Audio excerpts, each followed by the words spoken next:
આપ સર્વોને હેતપૂર્વક જય શ્રી સ્વામિનારાયણ। આજની સત્સંગ કથા વાર્તા નિજ મંદિર સાવરકુંડલા। પવિત્ર માઘ માસ વિશેષ। આજે આપને સત્સંગ કથા વાર્તા અંતર્ગત શ્રી વેદરસ કથા સાંભળશું। માયિક પદાર્થ અને તેના સુખ દુઃખનું નાશવંતપણું।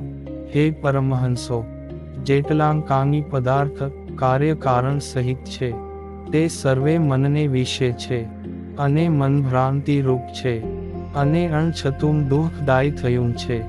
અને જે પદાર્થ સત્ય જાણીને દોડે છે અને સુખદાયી જાણે છે તે સર્વે પદાર્થ ઝાંઝવાના જળ જેવાં છે।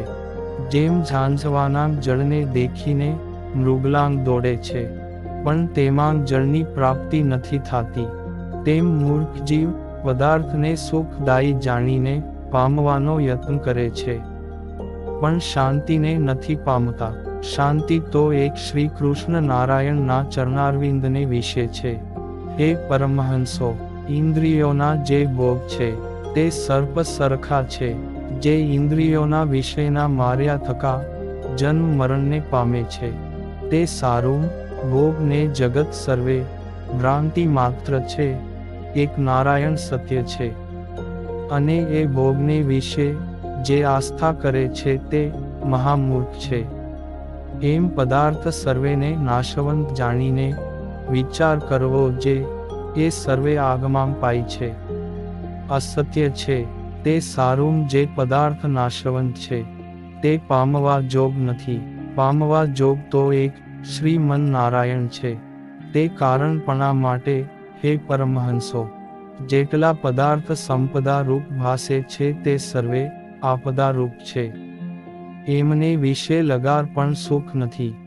જ્યારે એમનો વિયોગ થાય છે ત્યારે કાંટાની પેઠે ખૂંચે છે, ને જ્યારે ઇન્દ્રિયોના ભોગની પ્રાપ્તિ થાય છે ત્યારે રાગ દ્વેષે કરીને ભોગવે તે એ જ પુરુષને બાળે છે। અને જ્યારે પ્રાપ્તિ નથી થતી ત્યારે તૃષ્ણાએ કરીને બાળે છે। તે સારું ભોગ દુઃખરૂપ છે ને માયામય છે। અને વળી જેમ પથરાની શિલાને વિશે છિદ્ર નથી થાતું, તેમ ભોગરૂપ દુઃખની શિલાને વિશે લગાર પણ સુખરૂપ છિદ્ર નથી। માટે હે પરમહંસો, વિષયની ચિંતાએ કરીને આ પુરુષ તો ઘણા કાળથી બળે છે। જેમ લીલા વૃક્ષના કોતરને વિશે અગ્નિ મૂક્યો હોય ને ધક ધક બળતો રહે છે, તેમ ભોગરૂપ અગ્નિએ કરીને આ પુરુષ તે બળતો રહે છે। એને વિશે સુખ કાંગી નથી ને દુઃખ ઘણું છે, તે સારું એની જે ઈચ્છા કરે છે તે મૂર્ખ છે।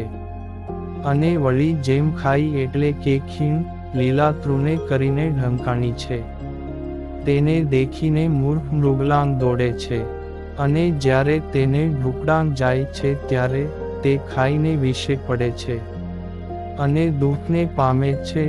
તેમ મૂર્ખ જીવ ભોગોને સુખરૂપ જાણીને ભોગવવાની ઈચ્છા કરે છે અને જ્યારે ભોગવે છે ત્યારે જન્મ જન્માંતર રૂપી ખાઈને વિશે પડે છે ને દુઃખ પામે છે। માટે હે પરમહંસો, ભોગરૂપી ચોર છે તે અજ્ઞાનરૂપ રાત્રિને વિશે આ પુરુષને લૂંટે છે। અને આત્મજ્ઞાન સંબંધી જે ધન છે તેને લૂંટી લઈ જાય છે ત્યારે એ પુરુષ તે દેહાત્મવાદી થાય છે। અને આત્મજ્ઞાન રૂપી ધનને વિયોગે કરીને એ પુરુષ જે મહાદીન થઈ જાય છે। અને જે ભોગ સારું એ પુરુષ યત્ન કરે છે તે સર્વે ભોગ દુઃખના દેતલ છે પણ શાંતિ નથી કરતા। શાંતિ તો એક પરમેશ્વરને આશરે છે, બીજે તો અશાંતિ જ છે। અને જે શરીરના અભિમાને કરીને આ જે ભોગ ભોગવવાનો યત્ન કરે છે તે શરીર તો ક્ષણભંગુર અને અસાર છે। અને જેને આ શરીરે કરીને ભોગ ભોગવવાની ઈચ્છા રહે છે તે મૂર્ખ છે, જડ છે। અને એ પુરુષનું બોલવું પણ એવું છે જેમ સૂકા વાંસના છિદ્રને વિશે પવનને વેગે કરીને વાંસ શબ્દ કરે છે, તેમ એ પુરુષનું બોલવું વ્યર્થ છે.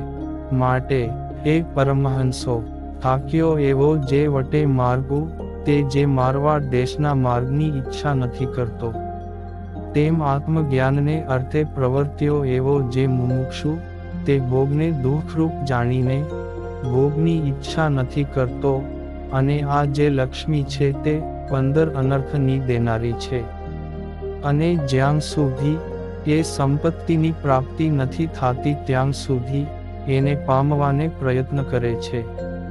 એની પ્રાપ્તિના 15 અનર્થ હવે આગળ કહેશે. અને હવે પછીની કથા વાર્તા આપને આગળના ભાગમાં સાંભળશું. અત્યારે આપ સર્વોને ભાવથી જય શ્રી સ્વામિનારાયણ.